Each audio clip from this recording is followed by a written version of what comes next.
Now, I know this is a little bit delayed from when my WrestleMania 23 review came out. Someone asked me to do WrestleMania 17. Someone asked me to do that. I have a new schedule. So, you're going to see a lot more review videos. Mostly some old pay-per-views, some new ones, Raw and SmackDown, along with live streams the best I can, which will mostly be Saturdays. So, hope you guys enjoy this review video. Make sure if you want more review videos and get notified, you go click down the bell. And if you are enjoying my review videos and you're new to the channel, make sure you click the subscribe button. Let's get right into it. My voice is not the best for this review video because I feel like I'm starting to lose it because of reasons. I'm talking too much, I guess, but let's get into it. We have Chris Jericho versus William Regal for the Intercontinental Championship. This rivalry, I think everyone can remember this rivalry where Jericho peed in William Regal's cup of tea. And for the match, it was actually okay. I mean, I somewhat enjoyed it a lot. I give it like a 3.5. It's not everyone's favorite match, but if someone were to be like, hey, you have to watch this match, I would watch it again, because it's not actually that bad of a match. It's good, it has action, it's got the back and forth feel, it's got, like, I find the heel side, a lot of the heel side into William Regal, which is what I like that he showed in the match, along with Jericho's face side. Jericho was able to pull off with the win, though, retaining his Intercontinental Championship. Then next we have the Acolites and Tazz versus the Right to Censor. And a very, very good match as well. I mean, I think I gave it like 3 stars. Yeah, I gave it like 3 stars. 3 stars or 2.5. Let me go back and look. So I gave it a 2.5. Pretty solid match. I mean, not the greatest, but it was pretty entertaining. The only thing that I hate about the one team, Right to Censor, is their freaking entrance theme. It's so loud and annoying, and I cannot stand it. That's why I think a lot of people mostly also hated the team, because it was very, very loud. And they were just a bunch of douchebag people, so. But JBL backstage was talking about, like, we gotta start taking this seriously, man. This is at freaking WrestleMania. The same place where this happened, the same place where that happened. We gotta get right into the game. And they did, and they were able to pull off with the win. The Acolites, or APA, and Tazz were able to beat Right to Censor. Next is our Triple Threat Hardcore Championship match between Kane, Raven, and The Big Show. Raven is going in as champion. I was not expecting this, but this match got a 3.7. This match was my favorite match so far of the night before the other matches came up, but this match was so good. It literally proved what hardcore should be and what it should have been for ECW. Because I find the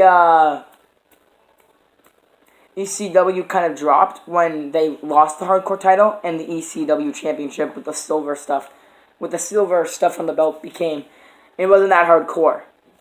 But this took extreme to hardcore. These 3 guys were throwing each other through doors, throwing each other through windows, throwing each other into, like, random rooms that had, like, a bunch of shit filled with it, and then they also threw, like, Kane ran Raven over with I think it was, like, a golf cart or something. And then at the ending, to top it all off, Big Show has Raven up in the air. Kane delivers, sorry, I'm kind of stuttering. Kane delivers a big boot, sends Big Show and Raven down, flying onto a bunch of electricity stuff. I think it was like a glass box or something with stuff in it, I don't know.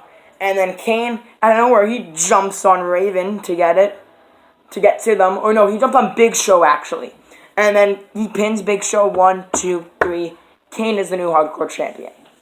This is the match I recommend for you guys if you love that hardcore stuff, because this match had such a good feeling to it. Half the time they were wrestling backstage. They were wrestled everywhere. Next up, we have Test versus Eddie Guerrero. This match was okay as well. I think I gave it like a 2.5. Yeah, it was pretty solid. There was not really much to say about it. Besides the ending, which kind of annoyed me with the cheap shot from Eddie, but, you know, it's Eddie Guerrero. You can't really be mad. He's always doing cheap shots. But next we have Chris Benoit versus Kurt Angle. This match was really good. 4 stars. The reason why this match was 4 stars is because these two really went at it. Submission after submission, counter after counter. Just amazing match. 4 stars. I think what I liked about the match the most is that they made Chris Benoit win. Because this was a moment where I think Benoit deserved it the most. At a big pay-per-view event, WrestleMania. And also, I don't know how many WrestleManias Benoit's been to, but I think he might be undefeated at WrestleMania. I'm not sure. But really good match. I recommend it for you guys too. Next we have Ivory, who is also part of Right to Censor, versus Chyna. Yes, the Women's Championship match. The rivalry that is the underdog versus the, long reigning champ, I guess. And Ivory, actually, I don't know how long her reign was, but Ivory was expecting her to just beat down Chyna and get the win. It was the opposite, because Chyna kicked Ivory's ass and was able to win the Women's Champion. Dud, but the reason why I just explained it a lot more instead of just saying I give it a dud, because it was actually a good squash match. I give it a +5 for the squash. Next was Shane McMahon versus Vince McMahon. Father versus son. Special guest referee, Mick Foley. What I liked about this match is it showed a lot of story. It showed a lot of hatred and aggression for these two. And putting them in the ring in a street fight was the best option because they tore each other apart. But what I didn't like is that half the match was mostly more story and there wasn't as more fighting. But that doesn't change the fact of how epic the moment was when Linda McMahon sat up from her chair in a low blow to Vince. The match was pretty good. They did fight for quite some time, though. So I'll give them that. The match was a 4.2. I loved it very, very much. I love that Shane McMahon won for WCW. WCW people were up in the stands cheering for him. Great match. Great moment. The next match is a 5-star classic. The Dudley Boys versus Ed and Christian versus the Hardy Boys. What a match this was. TLC match for the Tag Team Championships. When you put these 3 guys in the ring anytime, they're bound to put up an amazing ladder match because these guys pretty much renovated what ladder matches are. The action was everywhere. People were putting each other through tables. People were going off of ladders to the outside of the ring. There was just tables and chairs and ladders wherever you were looking in the match. It was a fantastic match to remember. Obviously, the best moment was when Jeff Hardy got speared by Edge off the top of the ladder. That was an amazing moment. Along with, I think it was Matt Hardy and Bubba Ray Dudley who got pushed off the ladder to the outside through all 4 tables. What a match. Nothing really much to say about this match. The Gimick Battle Royale, I'll give it 1.5. I don't know. Iron Sheik won last limiting Hillbilly Jim to win the Battle Royale.